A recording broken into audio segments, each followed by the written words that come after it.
Dans la logique du monde est gothique ce qui est barbare, ce qui vient des peuplades du nord, des Francs, de l'Île-de-France. Pour d'autres, c'est ce qui sortirait d'un Moyen-Âge obscur. Pour nous, gothique signifie élan. Élan vers quoi? Vers la lumière. L'incendie de Notre-Dame de Paris, curieusement, n'a laissé indifférent personne. Ici, on a dû reconnaître que le passé influait sur notre présent. La France, c'est Notre-Dame. Notre-Dame, c'est la France. C'est la mémoire et donc le présent de notre histoire, c'est notre identité. Gaudí, l'architecte de la Sagrada Familia, pouvait affirmer qu'une église est la seule chose à pouvoir exprimer ce que ressent un peuple, parce que la religion est ce qu'il y a de plus élevé dans l'homme. Reparlons brièvement du contexte culturel qui permit de telles constructions, puis retraçons l'évolution du gothique vers la lumière pour voir comment cet élan a été réalisable d'un point de vue architectural. Nous pourrons ajouter un mot sur la sculpture avant, pour terminer, de revenir brièvement sur les caractéristiques générales de cet art, finalement pas si barbare que cela. Alors tout d'abord le contexte culturel. On assiste pendant environ 3 siècles, à partir du début du XIe en Europe, à une ferveur artistique extraordinaire. Un ancien chroniqueur décrit ainsi l'enthousiasme et le zèle de cette époque. Il se produisit que partout on commença à reconstruire les églises, bien qu'un grand nombre, qui étaient encore en bonne condition, n'avaient pas besoin d'une telle restauration. En somme, presque toutes les églises cathédrales, un grand nombre d'églises monastiques, et même les oratoires de village, furent alors restaurés par les fidèles. Divers facteurs contribuèrent à cette renaissance de l'architecture religieuse.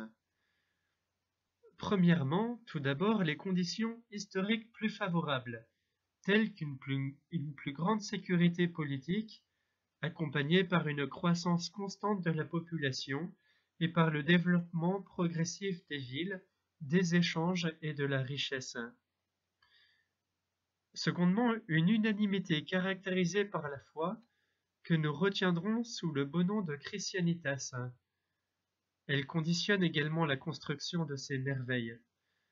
De manière différente, bien sûr, mais en cœur, participait toute la communauté chrétienne et civile, les humbles et les puissants, les analphabètes et les savants participaient ensemble, car dans cette maison commune, tous les croyants étaient instruits dans la foi.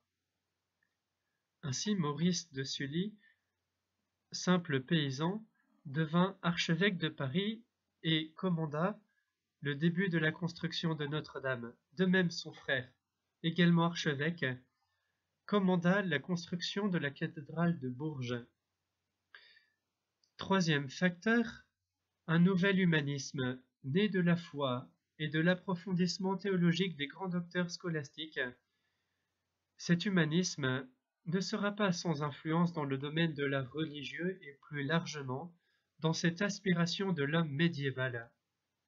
L'intelligence est capable de recevoir la lumière révélée et d'élever tout l'homme et tout ce qui fait la vie de l'homme dans un grand élan de retour au Dieu créateur de la beauté.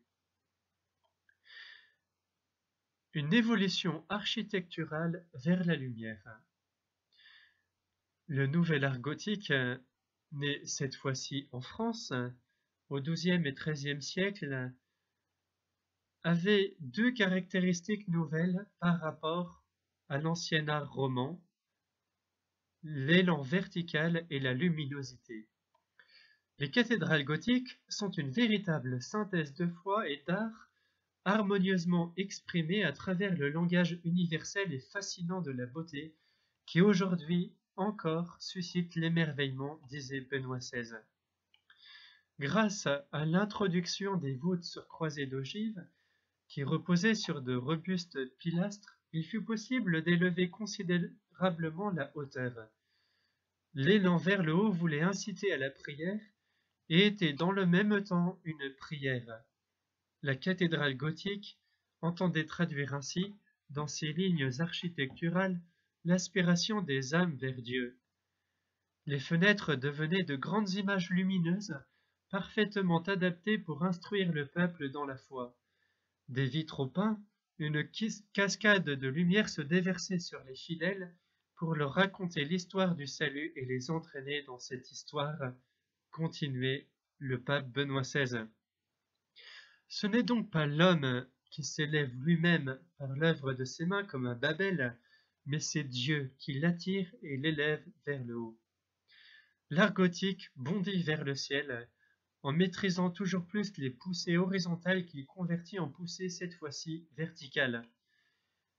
Né probablement de façon concomitante à Saint-Denis et à Chartres au début du XIIe siècle, le nouvel art s'épanouira durant le XIIIe en gothique qualifié de rayonnant, justement en raison de la présence de toujours plus de rayons lumineux à l'intérieur de l'église, puis flamboyant dès la fin du XIIIe siècle, à cause de la maîtrise toujours plus parfaite des propriétés de la pierre et de la grande affection pour les courbures en forme de flammes qui s'ensuivit.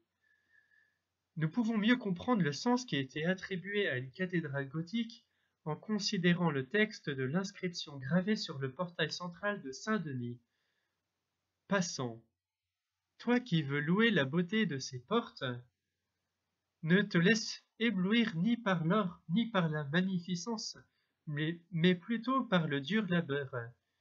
Ici brille une œuvre célèbre, mais veuille le ciel que cette œuvre célèbre, qui brille, fasse resplendir les esprits, afin qu'avec les vérités lumineuses, ils s'acheminent vers la véritable lumière, dont le Christ est la véritable porte.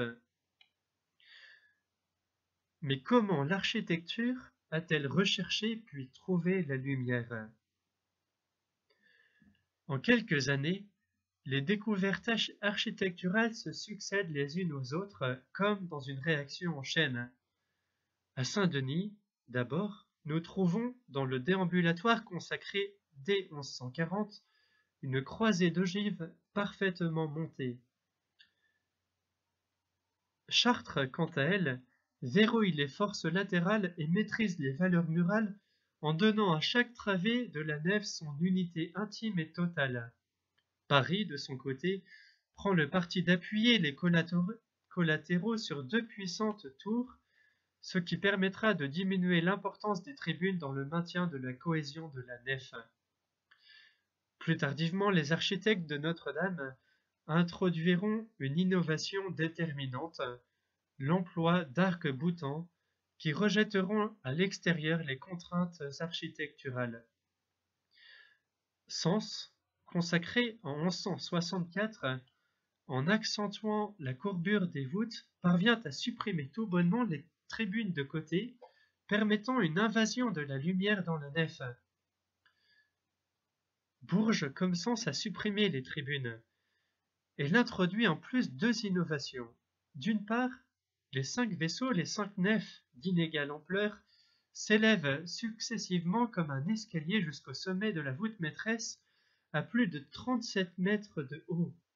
D'autre part, des colonnettes accolées aux hautes piles filent jusqu'aux nervures de la voûte qu'elles contribuent à amortir et accentuent en même temps l'effet d'aspiration du regard vers le haut.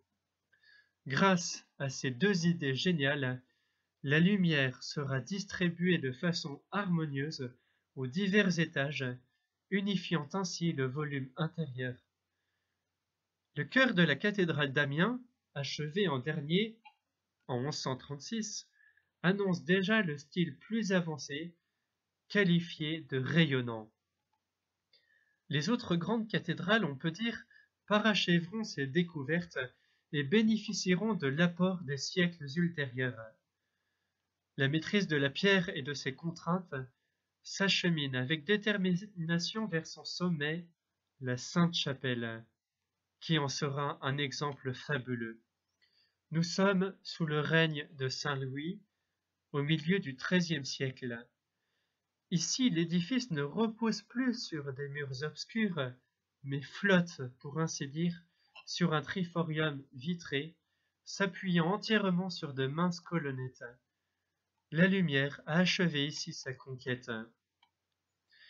Un mot sur la sculpture gothique. La sculpture, quant à elle, est dans un premier temps très dépendante de l'architecture. Dans l'art roman, la place libre à l'inspiration du sculpteur et accessible au regard du dévot était plutôt rare. Le nouvel art gothique laisse plus de place à la fois dans la hauteur et dans la largeur. On n'est plus limité par la courbure de l'arc en plein cintre. Dès lors, la sculpture iconographique peut donner son plein, non plus sur les chapiteaux, mais à l'extérieur cette fois-ci, et à la porte de l'église. La sculpture va peu à peu prendre son autonomie. Tout d'abord, elle fait bloc avec la colonne. Elle s'en détache ensuite peu à peu, tout en s'assouplissant et s'acheminant vers la vérité du corps humain avec ses proportions et son expression. La crainte des visages romans se mue alors en un sourire bienveillant. Un grand calme et une grande sérénité naissent de la communion de l'homme avec Dieu, communion où l'homme retrouve ses proportions de manière significative. La porte de l'église se transforme alors en immense portail, à partir duquel le fidèle, redisons-le, s'achemine vers la véritable lumière dont le Christ est la véritable porte. À Chartres, second berceau de la sculpture gothique, la vie cachée du portail de droite est reliée à la vie glorieuse du Christ au centre et à sa vie publique à gauche, par une frise historique retraçant des scènes évangéliques. Revenons à la Sainte-Chapelle où les statues sculptées dans la seconde moitié du XIIIe sont quant à elles complètement affranchies du cadre architectural. Contrairement à ce qui se faisait précédemment, elles ont même carrément rejoint le mobilier de la nef en rythmant l'avancée. Amiens est le premier sourire du gothique. Son ensemble sculpté est l'un des plus complets et des mieux conservés. Les grandes statues prennent des attitudes simples et vraies, et n'hésitent plus à adresser un sourire délicatement bienveillant.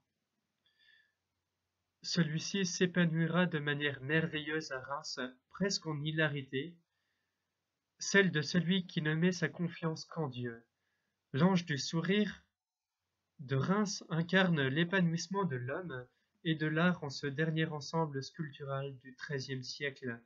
Il est le symbole de l'histoire chrétienne de la France, symbole que nous avons repris en guise de tract de cette neuvaine.